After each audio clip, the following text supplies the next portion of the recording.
This is KC Sports Tonight. Yes, it is, and a special Monday streaming edition for you here, wherever you get your Sports Tonight streams on the app, kctv5.com, YouTube, Facebook. We're all over the map, and we've got the big gun here with us tonight because it is the Baseball All-Star break.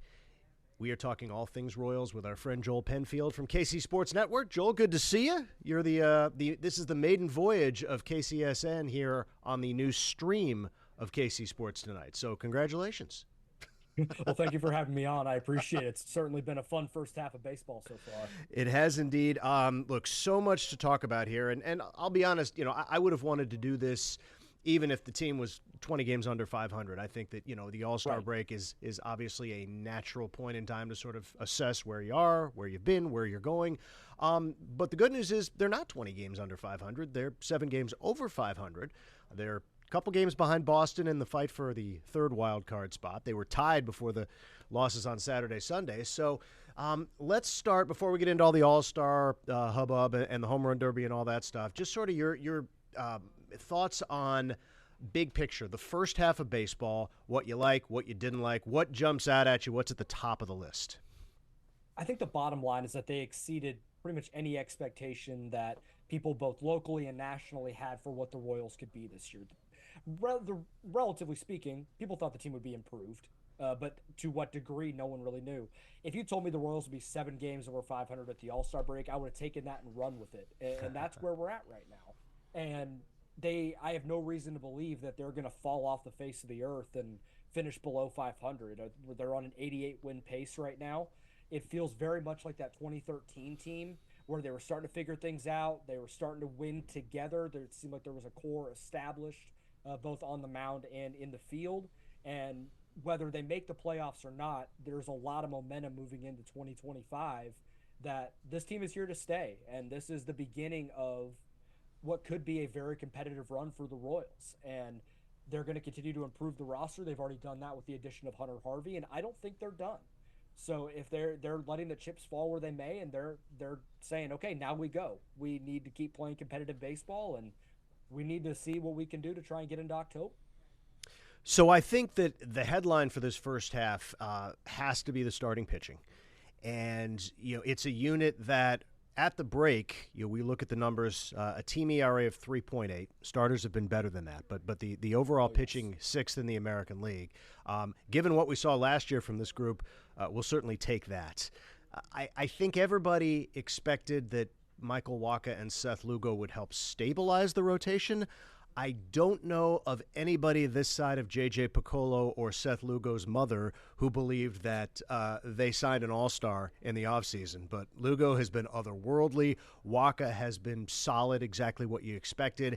And all of a sudden, it slots everybody else in. Reagan's doing what he did, picking up where he left off last year. Brady Singer's had a nice first half, and then Alec Marsh at the 5. It's really turned into a solid starting 5. And we haven't even seen Chris Bubich yet, who's just back off the injured list. It's been a very impressive first half. And Seth Lugo is not just an all-star. He's a Cy Young candidate. I don't think he's going to win it. I mean, you can't expect him to keep a 2.5 ERA, but what he's done in the first half is incredibly impressive. And for a guy that this is really his second full season starting, and he's 34 years old, and seems like he's really figured something out, and it's had an effect on the other guys in the rotation. It's not just Cole Reagan's his win day. You feel really confident when just about any starter goes out there that the Royals have a really good chance to win. I can't think of the last time that we've had that in Kansas City, where 1 through 5, you feel like even if they don't have their best stuff that day, they're going to find a way to keep the Royals in a ball game, and they're going to maintain that competitive spirit that they've had all year. Cole Reagan's has been awesome, named to the All-Star team. A massive credit to him. He's already set a career high in innings by a pretty significant margin in the first half. Brady Singer has the surface numbers look really good. The underlying numbers are not as great, but he's still the bulldog that he is on the mound. He's going to probably pitch a little bit better than the expected numbers. And Alec Marsh has had a little bit of an up and down stretch. A really good start from him, a quality start against St. Louis. Probably gives him a little bit of confidence moving into the second half. 1 through 5, it's really impressive. Now the bullpen has to improve. There is no question about that.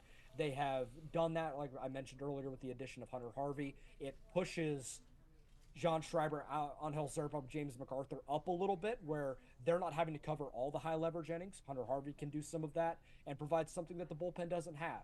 A big fastball that can miss bats, strike guys out, and manage the walk rate. That's something that no one else really in this bullpen has right now. And I think they're going to add somebody else. And if you add another high leverage guy in there, the bullpen looks a lot different, and you feel a lot more confident when they have to turn it over to the bullpen in the sixth inning when Michael Wacha only gives you five. You don't have to be there's not as much trepidation with that decision making. So there's a lot to like. There's still things to improve, but I couldn't be happier with what the pitching staff has given so far. You know, so much attention paid to the starting rotation, and rightly so, but the turnaround in this bullpen, I mean, you talk about night and day. It's a completely different roster, right? I mean, the very few holdovers. We had MacArthur at the end of last season, and we have Carlos Hernandez now as as sort of a mop-up guy in the bullpen. But other than that, this is a completely different group. And, it's paid dividends.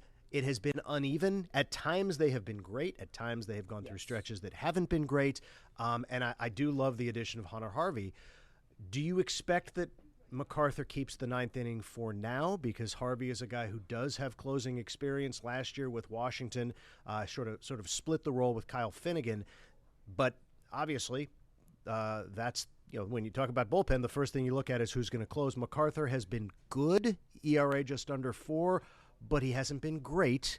And Hunter Harvey has he throws harder, arguably better stuff. So how do you see that kind of working itself out? JJ Piccolo has said that they're going to continue to give James MacArthur the ninth, and I'm okay with that.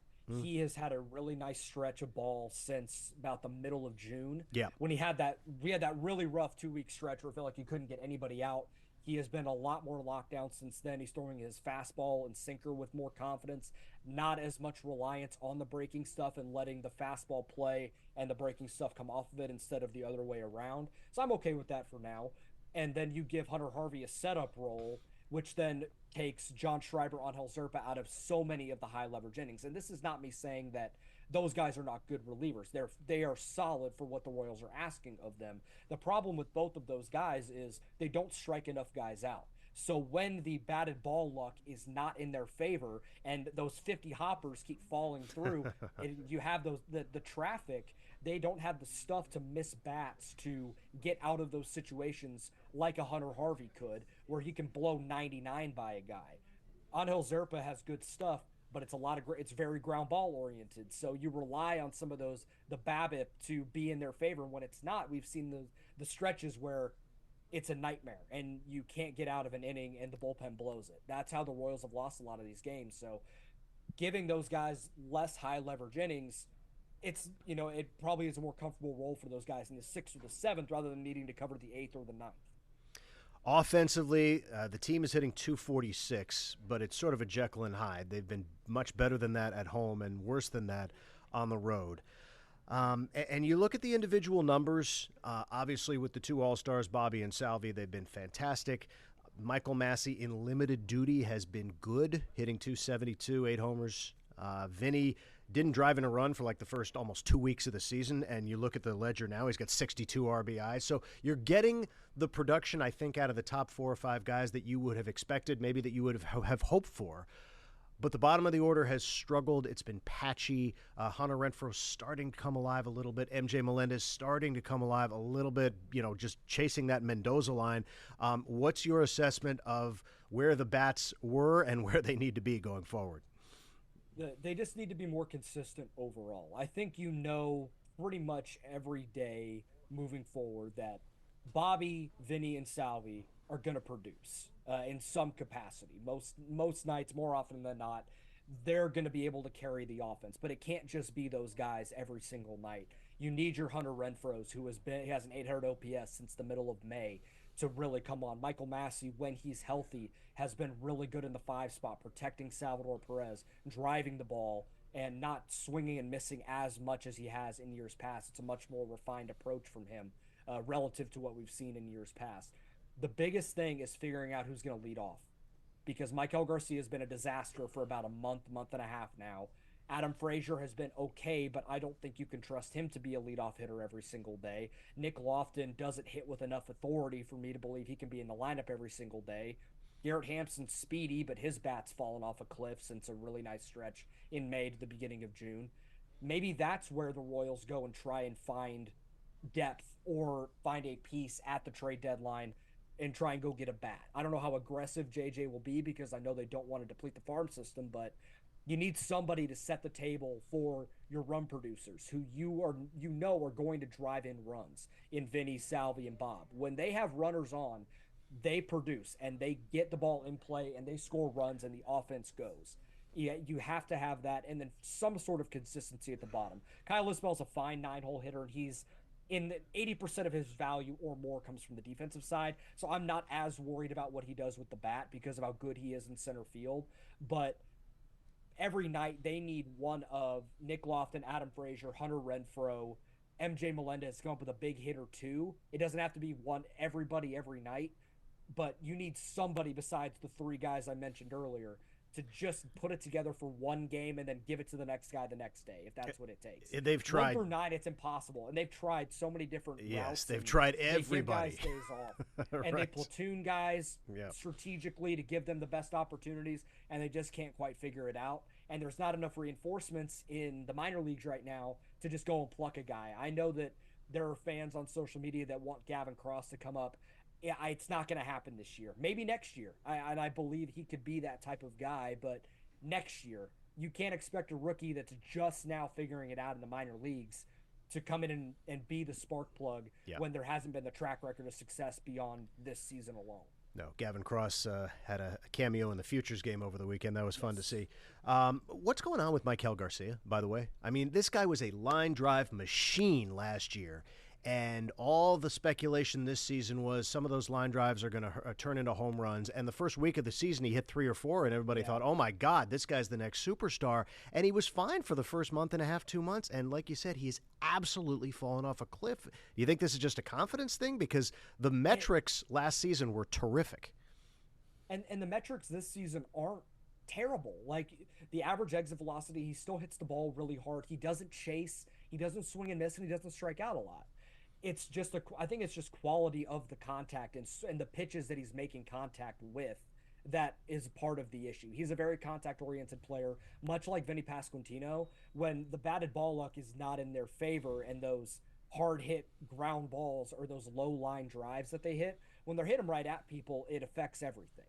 But when those fall, that's when you see those hot streaks. That's what we saw from Michael from the end of April through May to the beginning of June. And since then, it's been awful. I wish he would walk a little bit more. I think that would help him quite a bit. He's a very aggressive swinger, but I just don't know. The metrics and what I'm seeing just don't line up, and I haven't quite figured it out yet either. Yeah. But what I do know is that this is a results-oriented business. You have to be able to produce, and if you're tasked with being the leadoff hitter and getting on base, being the table setter for Bobby Witt Jr. and Vinny Pasquantino, you have to get on base. You have to find a way to get on more than a 282 clip. Yeah, no doubt. Okay, that said, a lot of positivity at the All-Star break, and it starts with what we're seeing tonight and tomorrow in Arlington, Texas, the Midsummer Classic. 4 Royals, first more than they've had since, 2015? 2015 or 16. Yeah, it's been a long time since we've seen this many Royals in the All-Star game. And honestly, props to the powers that be, Bruce Bochy and company, for putting Cole Reagans on the team despite what was a sub-500 record at the time. He was 5-6 at the time. Now he's 6-6. Certainly deserving with the strikeout numbers and the ERA. But the fact that the Royals already had 3 other guys, I was expecting to be disappointed on that front. So nice to see Cole there. I think the other 3 were slam dunks. Your thoughts on the 4 gentlemen that we will see tomorrow night, and of course Bobby will see tonight in the Derby. I mean, it's awesome to see Bobby gets to be an all-star 20 minutes from where he grew up. That's awesome. Salvador Perez tacks another one onto the resume. Cole Reagans, first full season as a starter full-time, makes the all-star game with a bunch of strikeouts and being the front-line guy. Seth Lugo is the one to me that I think is just awesome. A guy that was a 34th round pick from a very small school in Louisiana, was a reliever for a long time, was an effective one, but was never an all-star because it's so hard to make the all-star game as a reliever. Second full season as a starter, and he makes the all-star game. I don't think he's not going to pitch because he pitched on Saturday, but the honor, to be recognized as that, deservedly so, and an incredible story. And the Royals continue to just get amazing value for a 3-year, $45 million contract out of Seth Lugo. Just incredible. I'm very excited to watch Bobby in the home run derby tonight. I think he has a really good chance to win it. Yeah, interesting. Everybody expected that his dad, Bobby Witt Sr., would be the one pitching to him, and I guess Bobby Witt's arm isn't apparently up to the task, so he's going with his brother-in-law, James Russell. Oh, by the way, another former Major League pitcher, and strategically that seems to make a lot of sense because now he's got sort of a three-quarter lefty throwing, home run balls to him. Yeah, and this is where it's going to get really interesting with the second half of the season, because the common thought is that the home run derby wrecks your swing. Yes. But there have been a lot of guys in the last few years. I remember Juan Soto a couple years ago when he did the home run derby. He said, I'm hitting too many ground balls. I wanted to do the derby so that I could see and visualize whole side line drives and fly balls. And it helped him finish runner-up in MVP in 2022. Or 2021, I believe it was. So that's the one part of the game that Bobby doesn't do a ton of. It's not that he can't do it, but he hits line drives up the middle the other way. Right. A lot of his pull side stuff is either on the ground or low liners. So if he's able to tap into some of that raw power, pull side in the air tonight, and goes, oh, I can do that with more regularity, he could go absolutely nuts in the second half with, driving the ball out of the ballpark to the pull side. And he's able to tap into that power a little more. And he's kind of built for this, actually. I know that the frame doesn't necessarily suggest it, but it's not a super violent swing. His hands are super quick, and he just puts the barrel on the ball and hits the crap out of it. And when you look at average exit velocity and home run distance in game, he has some of the hardest max exit velocities and home run distances of the 8 guys. He has the longest home run of the 8 guys that are in this group. So it's not out of the realm of possibility that Bobby Witt Jr. finds a way to win it. Hang on one second. I got to get this. There we go. I was told we were not subject to the 40-minute time limit, but now I'm seeing time. Okay. Well, hopefully we got our. It says time left 9 minutes and 45 seconds. So we'll just keep it to that. By the way, I'm not going to lie. I was a little concerned for the aforementioned theory about home run derby wrecking your swing, about throwing a guy who's hitting 323 with 16 bombs out there, and Bobby Witt Jr. goes on a month-long slump and this team is done. So concerns me a little bit. Go as he goes, and that is it's totally fair, and that has been the conventional thought for a very, very long time. But as more guys are starting to take a approach that is hit the ball in the air, hit the ball hard in the air, you see that less and less now, that you see guys go into a crazy slump after the All-Star break when they do the Derby. Fair enough. Let's talk MLB draft. I don't want to get too much into the weeds here because obviously these are a bunch of names nobody's ever heard. But I did find it interesting. First of all, they really a splash with the number 6 overall pick, or the number 5 overall pick rather, yesterday, when you get a two-way guy and they're going to let him continue to be a two-way guy. And then they come back and they take pitchers in rounds 2, 3, 4, 5, 6, 7, and 8. That's a little obsessive, no?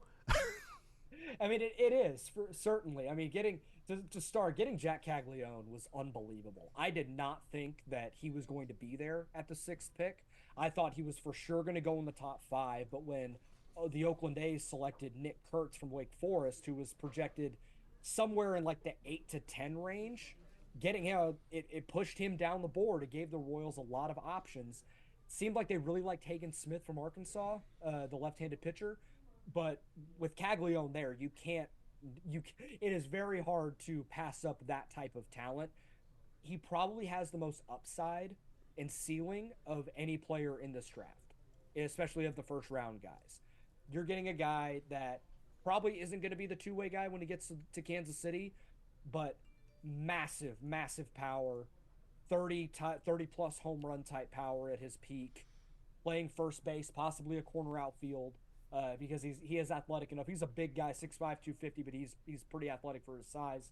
I mean, it's a coup for the Royals to be able to get him, and you could potentially dream about a lineup with going back-to-back Bobby Witt Jr. and Jack Caglione that's something to really dream on in Kansas City, and it's not too far off either. That's awesome. Then a lot of pitchers, that has been the modus operandi for Brian Bridges. His drafts in Atlanta when he was running the draft there, they drafted a ton of pitchers. They drafted a ton of guys with good pitchability, good command, and then it's just teaching velo and adding stuff, which they can do. There are some guys that I really like of the dudes they've taken. A name to watch out for that I like was the guy drafted in the 4th round, LP Langevin out of Louisiana Lafayette. Fastball metrics are nutty. It's 95, 96. A guy that could move be that fast track reliever that people thought the Royals might take in one of these mid rounds. So that is a name to watch out for of the guys that they've taken in the first few rounds. I'll be curious what they do tomorrow in rounds 11 through 20 when they don't have to worry about the slot bonus and they can overpay for guys using some of those savings that they've used on some of the guys they took today. Yeah, I should mention that they took a pitcher in round 10 as well. So that means that Yes. 8 of the 10 draft picks so far pitchers, and one of them also pitches. So I mean that's phenomenal. Yes. I mean you better get some hits among that group. But then Certainly. And I mean, Jack Caglione too, by the way, he throws 100 from the left side. Right. A lefty who throws 100. He hits 516-foot home runs and he throws 100. Yeah, He's unbelievable. Yeah, that makes me happy. That's exciting. Okay. All right. So big picture now. We talked more about we looked back to the first half of the season in the last 4 or 5 minutes here. Let's look ahead. We've already touched on, I think, some of the keys. One is production at the leadoff spot. Obviously, the starting pitching, there may be some regression to the mean among the group, but I think it can't be substantial. It has to be a nominal regression. The bullpen has to be better, and they've already addressed that. And you've indicated, Joel, that you think there's more work to be done via the trade market. We've got a couple weeks before the deadline. It's a tough situation because unlike the Orioles, the Dodgers, they don't have a stock-to-the-gills farm system to play with. You don't want to deplete it, especially for a season where you might be good enough to make the playoffs. But is this a year you're going for the World Series? I don't know. So how do they handle that, and where do you think this team looks to address? They're going to need another reliever for sure. Maybe if the price is right, you can get like a back end 4-5 starter that is a little more solidified, and it could push Alec Marsh to the bullpen where I think he could be awesome. Maybe that's the deadline addition that you make. You put Alec Marsh in the bullpen. You also have Chris Bubich, by the way. I mean, you still have that card to play. But you do, but it sounds like they're going to let him just be in the bullpen for this year. Coming off Tommy John surgery, a little more than a year removed from that. They don't want to put too much on his plate. Maybe next year he lengthens back out and you can look at him as a back-end starter. I think they're just going to keep him in the bullpen. And right now, with the way he looks in the bullpen, I'd keep him there. The fastball metrics are off the charts compared to what we saw pre-Tommy John. Maybe you look for a corner outfield bat if you can find a controllable guy. But I don't want to push too many buttons and try and push too many chips forward in a year where you've already overachieved. This is not the year the Royals are going to make a deep run in the playoffs. If they get there, awesome, but you're playing with house money at that point. I do think it's interesting that John Sherman has mentioned they are willing to take on a contract and take on money if that means they don't have to give up as much on the farm system so they can keep that together. Great. That is something we have not seen from ownership in years past. Beautiful.